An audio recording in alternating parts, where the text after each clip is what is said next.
नमस्कार दोस्तों, आपका स्वागत करता हूं इस YouTube channel SK coaching centre पर। दोस्तों, आज हम लोग रीजनिंग के एक और नए पार्ट को देखने वाले हैं।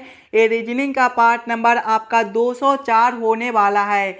अगर आप लोग इससे पहले वाले पार्ट नहीं देखे होंगे तो ज़रूर जाकर देख लीजिएगा। इस पार्ट के अंदर आज हम लोग रीजनिंग के 16 अलग अलग प्रकार के इम्पोर्टेंट प्रश्न को देखने वाले हैं, जो कि आपको आने वाले आगामी सभी परीक्षाओं के लिए काफ़ी महत्वपूर्ण होने वाला है। दोस्तों, अभी आपको सभी एग्जाम में कुछ इसी प्रकार के रीजनिंग के प्रश्न पूछे जाते हैं, तो सभी प्रश्न को पहले आप लोग खुद से ज़रूर सॉल्व करने की कोशिश कीजिएगा और आप लोग हमारे साथ अंत तक ज़रूर बने रहिएगा। सभी प्रश्न को हम लोग एकदम आसान तरीके से सॉल्व करेंगे। तो चलिए हम लोग 1 नंबर क्वेश्चन की ओर चलते हैं। ये रहा क्वेश्चन नंबर 1। क्वेश्चन नंबर 1 आपको कह रहा है नीचे दिए गए श्रृंखला को पूरा करें। श्रृंखला सीरीज से रिलेटेड प्रश्न दिया गया है। यहाँ पर आपका एक श्रृंखला सीरीज दिया हुआ है और यहाँ पर क्वेश्चन मार्क है। इस वाले क्वेश्चन मार्क पे आपका कौन सा संख्या भरा जाएगा, ये आप लोगों से पूछ रहा है। दोस्तों, ये प्रश्न आपके आने वाले आगामी सभी परीक्षाओं के लिए काफ़ी इम्पोर्टेंट प्रश्न है, तो पहले आप लोग खुद से ज़रूर सॉल्व करने की कोशिश कीजिएगा। सबसे पहले आप लोग श्रृंखला सीरीज को ध्यान से देखिएगा। श्रृंखला सीरीज को देखिएगा तो पहले आपका 3 दिया गया है, 3 के आगे आपका 11 दिया हुआ है, 11 के आगे आपका 38 दिया हुआ है, 38 के आगे आपका 102 दिया हुआ है, 102 के आगे आपका 227 दिया हुआ है और 227 के आगे आपका क्वेश्चन मार्क है। अगर आप लोग ध्यान से देखिएगा इस वाले श्रृंखला सीरीज को, तो ये जो श्रृंखला सीरीज है ये आपका ऊपर की ओर बढ़ रहा है। और जब भी हमें इस प्रकार के श्रृंखला देखने को मिले तो सबसे पहले हम लोग अंतर को देखेंगे, ये समझने की कोशिश करेंगे यहाँ पर आपका 3 से 11 किस प्रकार से लिखा हुआ है। अगर हम लोग 3 प्लस करते हैं 8 तो ये आपका 11 बनता है। आगे देखिएगा तो 11 से आपका 38 है, 11 प्लस 27 जो है ये आपका 38 होता है। आगे देखिएगा 38 से आपका 102 है, 38 प्लस 64 जो है ये आपका 102 होता है। आगे देखिएगा तो 102 से आपका 227 है, 102 प्लस जो है ये आपके 125 227 होते हैं और आगे आपका क्वेश्चन मार्क है। ध्यान से देखिएगा अंतर को, तो 8 का है, 27 का है, 64 का है, 125 का है। ये सभी संख्या जो है ये आपके किसी न किसी संख्या के क्यू दिए गए हैं। जैसे कि 8 जो है ये आपके 2 के क्यू होता है, 27 ये आपका 3 का क्यू होता है, 64 ये आपका 4 का क्यू होता है, 125 ये आपका 5 का क्यू होता है और आगे आपका क्वेश्चन मार्क है। ध्यान से देखिएगा 2 का क्यू, 3 का क्यू, 4 का क्यू, 5 का क्यू, यानी कि अगला जो है वो आपका 6 का क्यू हो जाएगा। 6 का क्यू जो है ये आपका 216 होता है, यानी कि अगला अंतर जो है वो आपका प्लस 216 का हो जाएगा। जब हम लोग 227 प्लस करेंगे 216 तो ये आपका 443 बनेगा। 443 आपका ऑप्शन नंबर डी में दिया हुआ है, जो कि आपका सही उत्तर हो जाएगा। इस वाले क्वेश्चन मार्क पे दोस्तों आपका 443 भरा जाएगा। क्लियर है? चलिए अगले प्रश्न की ओर हम लोग चलेंगे, क्वेश्चन नंबर 2 की ओर। ये रहा क्वेश्चन नंबर 2। क्वेश्चन नंबर 2 आपको कह रहा है नीचे दिए गए अक्षर श्रृंखला को पूरा करें। दोस्तों, ये भी प्रश्न आपके लिए काफ़ी इम्पोर्टेंट प्रश्न है। कुछ इस प्रकार के भी प्रश्न आपको बार बार एग्जाम में पूछे जाते हैं। जब भी आपको इस प्रकार के प्रश्न देखने को मिले तो सबसे पहले आप लोग अक्षर श्रृंखला को ध्यान से देखिएगा और समझने की कोशिश कीजिएगा आपका किस प्रकार का अक्षर श्रृंखला दिया हुआ है, इसे हम लोग कैसे जल्द से जल्द सॉल्व कर सकते हैं। अगर आप लोग ध्यान से देखिएगा अक्षर श्रृंखला को, सिंगल अक्षर को, तो देखिए पहले आपका पी से आर दिया गया है। पी जो है ये आपके ABCD के क्रमानुसार देखेंगे तो 16वें नंबर पर होता है और आर आपके 18वें पर। यहाँ पर आपका +2 है। आगे देखिएगा तो आर से आपका टी है, आर आपके 18वें पर होते हैं और टी आपके 20वें पर। यहाँ पर भी आपका +2 है। आगे देखिएगा टी से आपका भी है, टी आपके 20वें पर होता है और भी आपका 22वें पर। यहाँ पर भी आपका +2 है और आगे आपका क्वेश्चन मार्क है। ध्यान से देखिएगा, पहले वाले अक्षर में +2 +2 +2, यानी कि आगे भी हम लोग +2 करेंगे। भी जो है ये आपके 22वें पर होता है, 22 + 2 आपका 24 और 24वें पर आपका x होता है। अब दूसरे वाले से देखिएगा तो दूसरा वाला जो है वो आपका 3 दिया गया है, 3 से आपका 5 है। यहाँ पर आपका +2 कर दिया गया है, 5 से आपका 8 है, +3 है। आगे देखिएगा 8 से आपका 12 है, +4 है और आगे आपका क्वेश्चन मार्क है। ध्यान से देखिएगा दोस्तों, तो +2 है, +3 है, +4 है, यानी कि अगला अंतर जो है वो आपका +5 का हो जाएगा। 12 + 5 जो है ये आपका 17 होता है, यानी कि यहाँ पर आपका 17 हो जाएगा। आगे देखिएगा तो C से आपका F दिया गया है, C जो है ये आपके तीसरे नंबर पर होता है और F आपके छठे नंबर पर। यहाँ पर आपका +3 है। आगे देखिएगा तो F से आपका I है, F जो है ये आपके छठे नंबर पर होता है, I आपके 9वें पर। यहाँ पर भी आपका +3 है। आगे देखिएगा तो I से आपका L है, I जो है ये आपके 9वें पर होता है, L आपके 12वें पर। यहाँ पर भी आपका जो है वो +3 है। तो आगे भी हम लोग +3 करेंगे। L +3 आपका कौन सा अक्षर बनेगा? L आपके 12वें पर होता है, 12 + 3 आपका 15 और 15वें पर आपका O होता है। कौन सा ऑप्शन में आपका X17O दिया गया है? X17O आपका ऑप्शन नंबर बी में दिया गया है, जो कि आपका सही उत्तर बनता है। चलिए अगले प्रश्न की ओर हम लोग चलेंगे, क्वेश्चन नंबर 3 की ओर।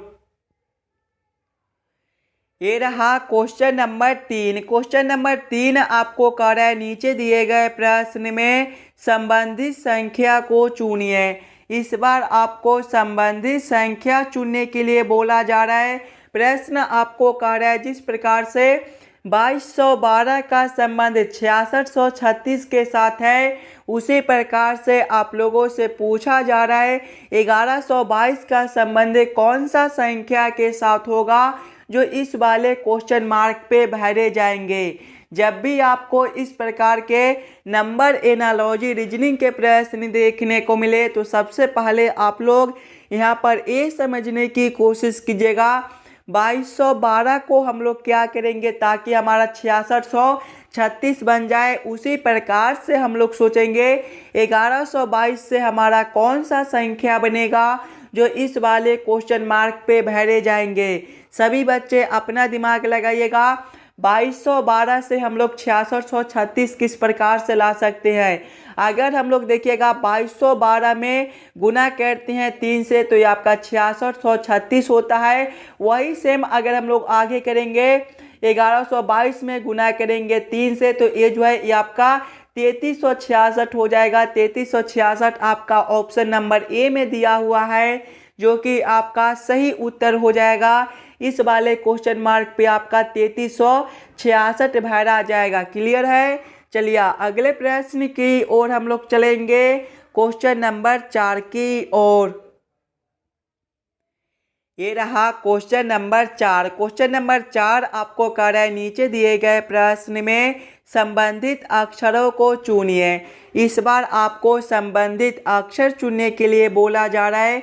प्रश्न आपको कह रहा है जिस प्रकार से EMIT का संबंध TIME के साथ है, उसी प्रकार से आप लोगों से पूछा जा रहा है EDIT का संबंध कौन सा अक्षर के साथ होगा, जो इस वाले क्वेश्चन मार्क पे भरे जाएंगे। दोस्तों ये जो प्रश्न है एकदम आसान सा प्रश्न है, थोड़ा सा दिमाग लगाइएगा तो इस वाले प्रश्न को आप लोग एकदम आसानी के साथ सॉल्व कर पाइएगा।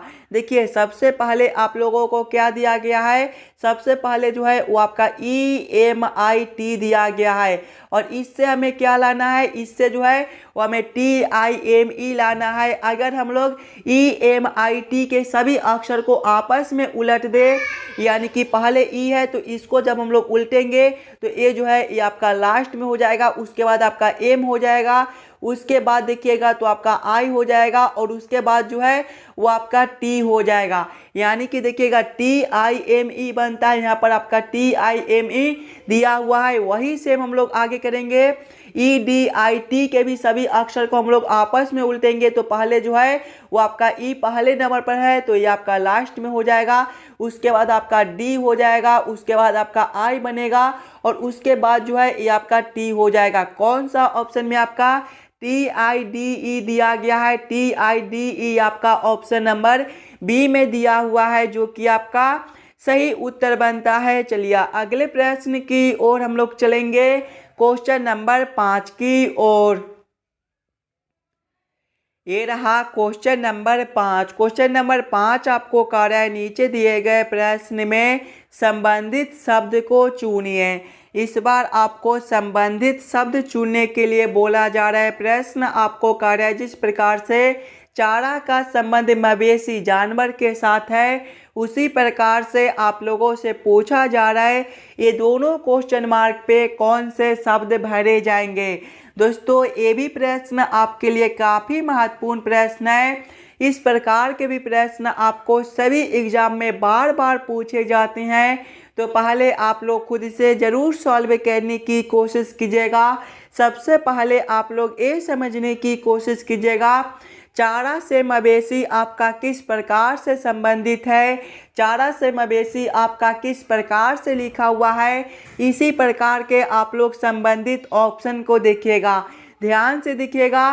तो चारा जो है वो मवेशी को दिया जाता है, चारा जो है वो मवेशी को दिया जाता है। इसी प्रकार के संबंधित ऑप्शन को देखेंगे तो ऑप्शन नंबर डी में देखिएगा घास जो है वो घोड़े को दिया जाता है। जिस प्रकार से चारा मवेशी को दिया जाता है, उसी प्रकार से घास जो है वो घोड़े को दिया जाता है। यानी कि इस वाले क्वेश्चन मार्क पे आपका घास और इस वाले क्वेश्चन मार्क पे आपके घोड़े भरे जाएंगे। क्वेश्चन नंबर 5 का आपका ऑप्शन नंबर डी जो है सही उत्तर हो जाएगा। चलिए अगले प्रश्न की ओर हम लोग चलेंगे, क्वेश्चन नंबर 6 की ओर। ये रहा क्वेश्चन नंबर 6। क्वेश्चन नंबर 6 आपको कह रहा है नीचे दिए गए प्रश्न में विषम संख्या को पहचान करें। इस बार आपको विषम संख्या चुनने के लिए बोला जा रहा है। जब भी आपको विषम संख्या चुनने के लिए बोले तो सबसे पहले आप लोग चारों ऑप्शन को ध्यान से देखिएगा और समझने की कोशिश कीजिएगा ये चारों ऑप्शन में आपका सबसे अलग ऑप्शन कौन सा दिया गया है। ऑप्शन ए में देखिएगा दोस्तों तो आपका 2 और 7 दिया गया है। अगर ये दोनों संख्याओं को हम लोग आपस में जोड़ लेते हैं यानी कि 2 + 7 करते हैं तो ये आपका 9 बनता है। ऑप्शन बी में देखिएगा 4 और 5 दिया गया है। अगर हम लोग ये दोनों संख्याओं को भी आपस में जोड़ते हैं 4 + 5 करते हैं तो ये भी आपका 9 ही बनता है। ऑप्शन सी में देखिएगा 6 और 3 दिया गया है। ये दोनों संख्याओं को भी आपस में जोड़ेंगे 6 + 3 जो है ये आपका 9 होता है। ऑप्शन डी में देखिएगा 8 और 2 दिया गया है। जब ये दोनों संख्याओं को हम लोग आपस में जोड़ेंगे तो 8 + 2 जो है ये आपका 10 होता है। ध्यान से देखिएगा सभी संख्याओं को आपस में जोड़ने पर 9 9 9 प्राप्त होता है, जबकि ऑप्शन डी में 10 प्राप्त होता है। यानी कि ए ऑप्शन जो है ये आपका सबसे अलग बनता है। तो क्वेश्चन नंबर 6 का आपका ऑप्शन नंबर डी जो है सही उत्तर हो जाएगा। चलिए अगले प्रश्न की ओर हम लोग चलेंगे, क्वेश्चन नंबर 7 की ओर। ये रहा क्वेश्चन नंबर 7। क्वेश्चन नंबर 7 आपको कह रहा है नीचे दिए गए निम्नलिखित शब्दों का सही क्रम बताएं। स्थापित, जाओ, तैयार, लक्ष्य और शुरू का किस प्रकार से सही क्रम बनेगा ये आप लोगों से पूछ रहा है। दोस्तों ये भी प्रश्न आपके लिए काफ़ी इम्पोर्टेंट प्रश्न है। इस वाले पार्ट में आपको जितने भी प्रश्न कराए जाएंगे वो सारे प्रश्न आपके आने वाले आगामी सभी परीक्षाओं के लिए काफ़ी महत्वपूर्ण होने वाला है। तो सभी प्रश्न को पहले आप लोग खुद से ज़रूर सॉल्व करने की कोशिश कीजिएगा। यहाँ पर आप लोग सबसे पहले सभी शब्दों को ध्यान से देखिएगा और समझने की कोशिश कीजिएगा ये सभी शब्दों का आपका किस प्रकार से सही क्रम बनता है। सेट, गो, रेडी, टारगेट और स्टार्ट का किस प्रकार से सही क्रम बनेगा, ये आप लोगों से पूछ रहा है। अगर आप लोग ध्यान से देखिएगा तो इसमें सबसे पहले जो है वो आपके तैयार हो जाएंगे, यानी कि रेडी 3 नंबर हो जाएगा। उसके बाद जो है वो आपका शुरू, स्टार्ट यानी कि 5 नंबर हो जाएगा। इसके बाद जो है वो आपका स्थापित हो जाएगा, यानी कि 1 नंबर। स्थापित के बाद जो है वो आपका जाओ हो जाएगा, यानी कि 2 नंबर। 2 नंबर के बाद जो है वो आपका लक्ष्य, यानी कि 4 नंबर हो जाएगा। कौन सा ऑप्शन में आपका 3, 5, 1, 2, 4 दिया गया है। 3, 5, 1, 2, 4 आपका ऑप्शन नंबर बी में दिया हुआ है, जो कि आपका सही उत्तर बनता है। ये सभी शब्दों का जो सही क्रम है वो आपका ऑप्शन नंबर बी में दिया गया है। क्लियर है। चलिए अगले प्रश्न की ओर हम लोग चलेंगे, क्वेश्चन नंबर 8 की ओर। ये रहा क्वेश्चन नंबर 8। क्वेश्चन नंबर 8 आपको कह रहा है यदि 6 हच 30 बराबर 5, 8 हच 24 बराबर 3, 7 हच 28 बराबर 4 तो 8 हच 40 का मान ज्ञात कीजिए। इस वाले क्वेश्चन मार्क पे आपका कौन सा संख्या भरा जाएगा, ये आप लोगों से पूछ रहा है। ये भी प्रश्न आपके लिए काफ़ी इम्पोर्टेंट प्रश्न है, और जब भी आपको इस प्रकार के रीजनिंग के प्रश्न देखने को मिले दोस्तों, तो सबसे पहले आप लोग यहाँ पर ये समझने की कोशिश कीजिएगा 6 और 30 से आपका 5 किस प्रकार से लिखा हुआ है, 8 और 24 से आपका 3 किस प्रकार से लिखा हुआ है, 7 और 28 से आपका 4 किस प्रकार से लिखा हुआ है। उसी प्रकार से आप लोग सोचेगा 8 और 40 से आपका कौन सा संख्या बनेगा जो इस वाले क्वेश्चन मार्क पे भरे जाएंगे। सबसे पहले हम लोगों को क्या करना है, 6 और 30 से 5 लाना है। देखिए यहाँ पर आपका किसी भी प्रकार का सिंबल दे दे, हज का दे दे, स्टार का दे दे, डॉलर का दे दे, गुना का दे दे, भाग का दे दे, उससे हमें कोई मतलब नहीं है। बस हम लोगों को ये समझना है कि हम लोग 6 और 30 से 5 किस प्रकार से ला सकते हैं। सभी बच्चे अपना दिमाग लगाइएगा, 6 और 30 से हम लोग 5 किस प्रकार से ला सकते हैं।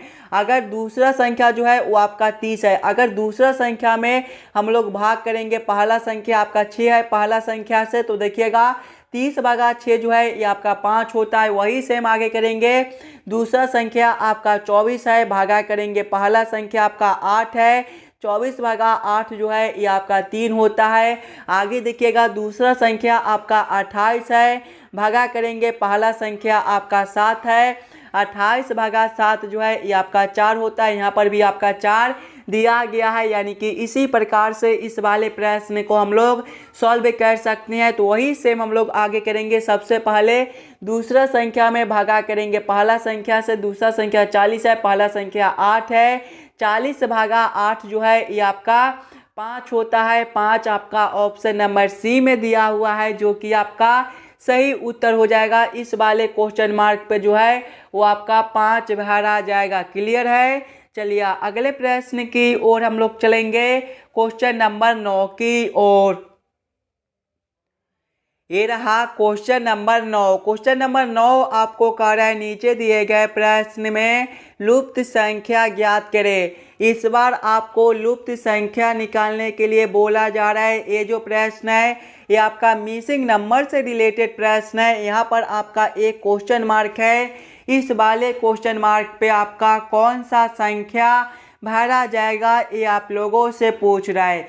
सबसे पहले आप लोग खुद से ज़रूर सॉल्व करने की कोशिश कीजिएगा। इस वाले क्वेश्चन मार्क पे आपका कौन सा संख्या भरा जाएगा। जब भी आपको मिसिंग नंबर से रिलेटेड प्रश्न देखने को मिले तो सबसे पहले आप लोग क्वेश्चन के पैटर्न को ध्यान से देखिएगा और समझने की कोशिश कीजिएगा। अगर आप लोग ध्यान से देखिएगा प्रश्न को तो बीच वाले सभी संख्या को देखिएगा, 4 है, 9 है, 16 है, 64 है। ये सभी संख्या जो है ये आपके किसी न किसी संख्या के स्क्वायर दिए गए हैं। जैसे कि 4 जो है ये आपका 2 का स्क्वायर होता है, 9 ये आपका 3 का स्क्वायर होता है, 16 ये आपका 4 का स्क्वायर होता है और 64 जो है ये आपका 8 का स्क्वायर होता है। अगर आप लोग ध्यान से देखिएगा तो यहाँ पर देखिए 2 है और यहाँ पर भी आपका लास्ट वाला संख्या 2 है। अगर ये दोनों संख्याओं को हम लोग आपस में गुना कर ले, यानी कि 2 गुना 2 करते हैं तो ये बीच वाला संख्या आपका 4 प्राप्त होता है। उसी प्रकार से जब ये दोनों संख्याओं को हम लोग आपस में गुना करेंगे, 3 गुना 3 करेंगे तो ये बीच वाला संख्या आपका 9 प्राप्त हो जाएगा। उसी प्रकार से जब हम लोग ये दोनों संख्याओं को आपस में गुना करेंगे, 4 गुना 4 करेंगे तो ये आपका बीच वाला संख्या 16 प्राप्त हो जाएगा। यहाँ पर देखिएगा बीच वाला संख्या आपका 64 दिया गया है, यानी कि 8 में हम लोग कौन से संख्या से गुना करेंगे ताकि हमारा 64 बन जाए, तो 8 गुना 8 जो है ये आपका 64 होता है। यानी कि इस वाले क्वेश्चन मार्क पे आपका 8 भरा जाएगा। 8 आपका ऑप्शन नंबर डी में दिया गया है, जो कि आपका सही उत्तर बनता है। चलिए अगले प्रश्न की ओर हम लोग चलेंगे, क्वेश्चन नंबर 10 की ओर। ये रहा क्वेश्चन नंबर 10। क्वेश्चन नंबर 10 आपको कह रहा है एम पी का पुत्र है, क्यू ओ की पौत्री है, जो पी का पति है, एम का ओ से क्या संबंध है, ये आप लोगों से पूछ रहा है। ये जो प्रश्न है ये आपका ब्लड रिलेशन से रिलेटेड प्रश्न है। और जब भी आपको इस प्रकार के प्रश्न देखने को मिले तो सबसे पहले आप लोग प्रश्न को ध्यान से पढ़िएगा और समझने की कोशिश कीजिएगा। देखिए प्रश्न पहले आपको कह रहा है एम पी का पुत्र है। एम कौन है? पी का पुत्र है। पुत्र है मतलब एक पीढ़ी नीचे का होगा, यानी कि पी से नीचे हम लोग किसको रखेंगे? एम को रखेंगे। क्या रिश्ता है?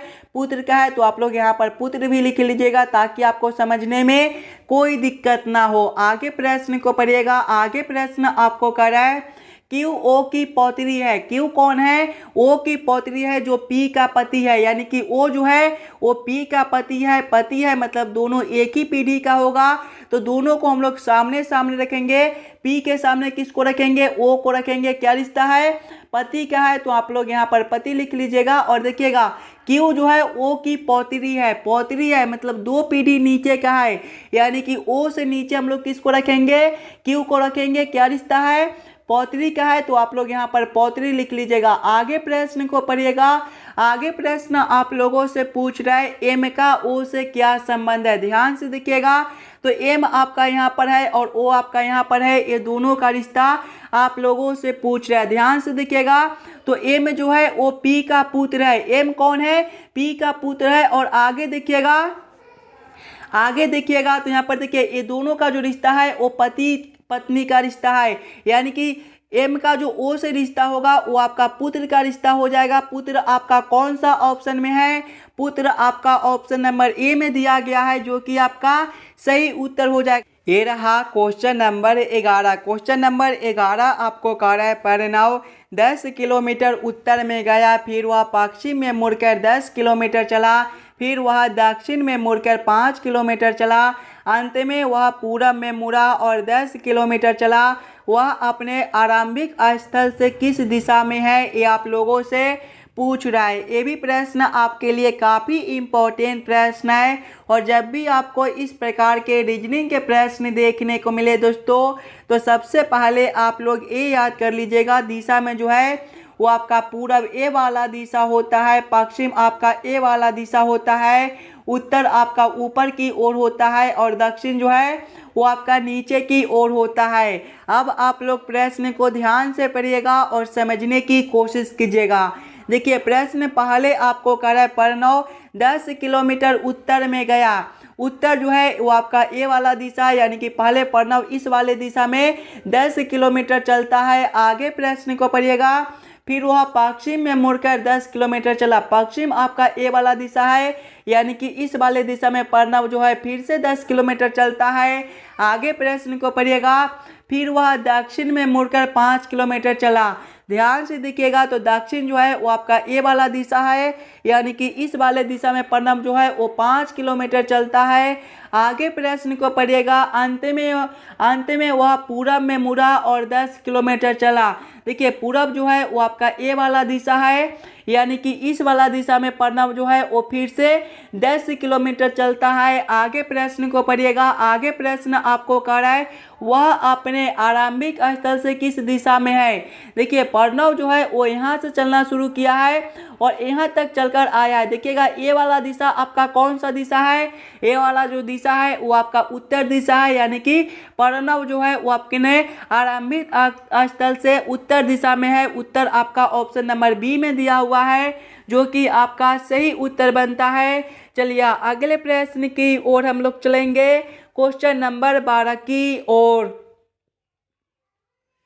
ये रहा क्वेश्चन नंबर 12। क्वेश्चन नंबर 12 आपको कह रहा है सब्जियां, आलू, खाद्य पदार्थ का किस प्रकार से वेन आरेख, वेन डायग्राम बनेगा, ये आप लोगों से पूछ रहा है। सबसे पहले तो आप लोग ये समझने की कोशिश कीजिएगा सब्जियां, आलू और खाद्य पदार्थ में कौन शब्द किसके साथ संबंधित है, किसके अंदर हम लोग किसको रख सकते हैं। अगर आप लोग ध्यान से देखिएगा दोस्तों, तो खाद्य पदार्थ के अंदर जो है वो आपका सब्जियां हो जाएगा, और सब्जियां के अंदर जो है वो आपका आलू, यानी कि सबसे पहले हम लोग खाद्य पदार्थ के लिए एक गोला बना लेंगे। खाद्य पदार्थ के अंदर जो है वो आपका सब्जियां हो जाएगा, और सब्जियां के अंदर जो है वो आपका आलू होता है, यानी कि सब्जियां के अंदर हम लोग आलू को रख देंगे। इसका वेन आरेख, वेन डायग्राम आपका कुछ इस प्रकार से बनेगा। इस प्रकार का वेन आरेख, वेन डायग्राम आपका ऑप्शन नंबर बी में दिया हुआ है, जो कि आपका सही उत्तर बनता है। चलिए अगले प्रश्न की ओर हम लोग चलेंगे, क्वेश्चन नंबर 13 की ओर। ये रहा क्वेश्चन नंबर 13। क्वेश्चन नंबर 13 जो है ये आपका कथन और निष्कर्ष से रिलेटेड प्रश्न है, और जब भी आपको इस प्रकार के कथन और निष्कर्ष से रिलेटेड प्रश्न देखने को मिले दोस्तों, तो सबसे पहले आप लोग सभी कथन को ध्यान से पढ़िएगा, और उस सभी कथन को आप लोग वेन आरेख, वेन डायग्राम पर सेट कर लीजिएगा, ताकि प्रश्न को सॉल्व करने और समझने में आपको आसानी हो। देखिए कथन एक आपको कह रहा है कुछ दयालु प्राणी देवदूत है, कुछ दयालु प्राणी देवदूत है। इसका वेन आरेख, वेन डायग्राम आपका किस प्रकार से बनेगा, ये जो है ये आपका दयालु प्राणी के लिए हो जाएगा, और ये जो आरेख है ये आपका देवदूत के लिए हो जाएगा। यहाँ पर आप लोग नाम भी लिख लीजिएगा। ये जो आरेख है ये आपका दयालु के लिए है, ये आरेख किसके लिए है, ये जो आरेख है ये आपका दयालु के लिए है, और ये जो आरेख है ये आपका देवदूत के लिए है। तो यहाँ पर आप लोग देवदूत भी लिख लीजिएगा, ताकि आपको समझने में कोई दिक्कत ना हो। आगे कथन को पढ़िएगा। आगे कथन आपको कह रहा है कथन 2, सभी चिकित्सक देवदूत है। सभी चिकित्सक क्या है, देवदूत है, यानी कि देवदूत के अंदर जो है वो आपके चिकित्सक हो जाएंगे। ये जो आरेख है ये आपके चिकित्सक के लिए हो जाएगा। यहाँ पर आप लोग चिकित्सक भी लिख लीजिएगा, ताकि आपको समझने में कोई दिक्कत ना हो। अब आप लोग इस वाले वेन आरेख के आधार पर निष्कर्ष को सही या फिर गलत कीजिएगा। इस वाले वेन आरेख, वेन डायग्राम के आधार पर अब आप लोग निष्कर्ष को सही या फिर गलत कीजिएगा। देखिए निष्कर्ष एक आपको कह रहा है कुछ दयालु प्राणी चिकित्सक है। ध्यान से देखिएगा, तो दयालु के लिए आरेख आपका यहाँ पर है, और चिकित्सक के लिए जो आपका आरेख है वो आपका यहाँ पर दिया गया है। ये दोनों आपके अलग अलग दिए गए हैं, यानी कि कुछ दयालु प्राणी आपके चिकित्सक नहीं हो सकते हैं। ये निष्कर्ष आपका गलत बनता है। निष्कर्ष 2 को देखिएगा, तो कुछ चिकित्सक दयालु प्राणी है। ध्यान से देखिएगा, तो चिकित्सक के लिए आरेख आपका यहाँ पर है, और दयालु के लिए आपका आरेख यहाँ पर है, यानी कि ये दोनों आरेख भी आपके अलग अलग दिए गए हैं, यानी कि कुछ चिकित्सक आपके दयालु प्राणी नहीं हो सकते हैं। ये भी निष्कर्ष आपका गलत बनता है। दोनों निष्कर्ष आपका गलत होता है। कौन सा ऑप्शन में दोनों निष्कर्ष को गलत किया गया है, ऑप्शन नंबर डी में देखिएगा। तो 1 या 2 दोनों लागू नहीं है, यानी कि क्वेश्चन नंबर 13 का आपका ऑप्शन नंबर डी जो है सही उत्तर बनता है। चलिए अगले प्रश्न की ओर हम लोग चलेंगे, क्वेश्चन नंबर 14 की ओर। ये रहा क्वेश्चन नंबर 14। क्वेश्चन नंबर 14 आपको कह रहा है यदि P का अर्थ गुना है, T का अर्थ घटाना है, M का अर्थ योग है और B का अर्थ भाग है, तो 28B 7P 8T 6M 4 बराबर क्वेश्चन मार्क। इस वाले क्वेश्चन मार्क पे आपका कौन सा संख्या भरा जाएगा, ये आप लोगों से पूछ रहा है। जब भी आपको इस प्रकार के रीजनिंग के प्रश्न देखने को मिले तो सबसे पहले आप लोग प्रश्न को ध्यान से पढ़िएगा और समझने की कोशिश कीजिएगा प्रश्न आपको क्या कह रहा है। देखिए प्रश्न आपको कह रहा है कि P का अर्थ गुना है, यानी कि इस वाले समीकरण में जहाँ पर आपका P दिया गया है वहाँ पर हम लोग गुना को रखेंगे। T का अर्थ घटाना है, यानी कि T के जगह पे हम लोग घटाव को रखेंगे। M का अर्थ योग है, योग का मतलब जो है वो आपका जोड़ होता है, यानी कि M के जगह पे हम लोग जोड़ को रखेंगे। और B का अर्थ भाग है, यानी कि B के जगह पे भाग को रखकर इस वाले समीकरण को हम लोग हल कर लेंगे।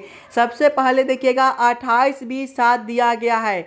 B का अर्थ जो है वो आपका भाग है, यानी कि यहाँ पर आपका 28 भागा 7 हो जाएगा। उसके बाद आपका P है, P का अर्थ गुना है तो गुना 8 हो जाएगा। उसके बाद T है, T का अर्थ आपका घटाना है तो यहाँ पर आपका घटाव 6 हो जाएगा। उसके बाद आपका M है, M का अर्थ योग है, योग का मतलब जो है वो आपका जोड़ होता है, यानी कि यहाँ पर आपका जोड़ 4 हो जाएगा। जब इस वाले समीकरण को हम लोग हल करेंगे तो सबसे पहले हम लोग भाग के काम करेंगे, उसके बाद गुना के, उसके बाद घटाव के और उसके बाद जोड़ के। देखिए भाग के काम करेंगे तो 28 भागा 7 जो है ये आपका 4 होता है और 4 गुना 8 जो है ये आपका 32 हो जाएगा। घटाव करेंगे 6, जोड़ करेंगे 4। आगे देखिएगा 32 घटाव 6 आपका कितना हो जाएगा, 32 घटाव 6 जो है ये आपका 26 होता है और 26 प्लस 4 जो है ये आपका 30 बनता है। 30 आपका ऑप्शन नंबर बी में दिया हुआ है, जो कि आपका सही उत्तर हो जाएगा। इस वाले क्वेश्चन मार्क पे आपका 30 भरा जाएगा। क्लियर है। चलिए अगले प्रश्न की ओर हम लोग चलेंगे, क्वेश्चन नंबर 15 की ओर। ये रहा क्वेश्चन नंबर 15। क्वेश्चन नंबर 15 आपको कह रहा है नीचे दिए गए प्रश्न आकृति कौन सा उत्तर आकृति में निर्मित है। यहाँ पर आपका एक प्रश्न आकृति दिया हुआ है, कुछ इस प्रकार का आपका प्रश्न आकृति है और प्रश्न आप लोगों से पूछ रहा है इस प्रकार के प्रश्न आकृति कौन सा उत्तर आकृति में दिया गया है। अगर आप लोग ध्यान से देखिएगा ऑप्शन नंबर बी में तो सबसे पहले आपके इस प्रकार की लाइन है, यहाँ पर आपके इस प्रकार के लाइन दिए गए हैं। उसके बाद आपका इस प्रकार का लाइन है, यहाँ पर भी आपका इस प्रकार का लाइन दिया गया है और उसके बाद आपका इस प्रकार का लाइन है, यहाँ पर भी आपका इस प्रकार का लाइन बनता है। यानी कि ये जो प्रश्न आकृति है ये आपका ऑप्शन नंबर बी में निर्मित है, यानी कि क्वेश्चन नंबर 15 का आपका ऑप्शन नंबर बी जो है सही उत्तर हो जाएगा। चलिए अगले प्रश्न की ओर हम लोग चलेंगे, क्वेश्चन नंबर 16 की ओर। ये रहा क्वेश्चन नंबर 16 और ये जो प्रश्न है ये आपके होमवर्क के तौर पे छोड़े जाते हैं। इस प्रकार के प्रश्न दोस्तों आपके सभी पार्ट में कराए जाते थे, तो इस वाले प्रश्न को आप लोग खुद से ज़रूर सॉल्व करने की कोशिश कीजिएगा। और सभी बच्चे आप लोग एक बार हमें ये ज़रूर कमेंट करके बताइएगा कि आज के 16 प्रश्न में से आप लोग कितने प्रश्न को खुद से सॉल्व किए हो। अगर आपको किसी भी प्रश्न में कहीं पर भी कोई दिक्कत हो तो हमें ये भी कमेंट करके दीजिएगा। और जितने बच्चे इस वाले यूट्यूब चैनल पर नए हो चैनल को सब्सक्राइब और वीडियो को लाइक ज़रूर करके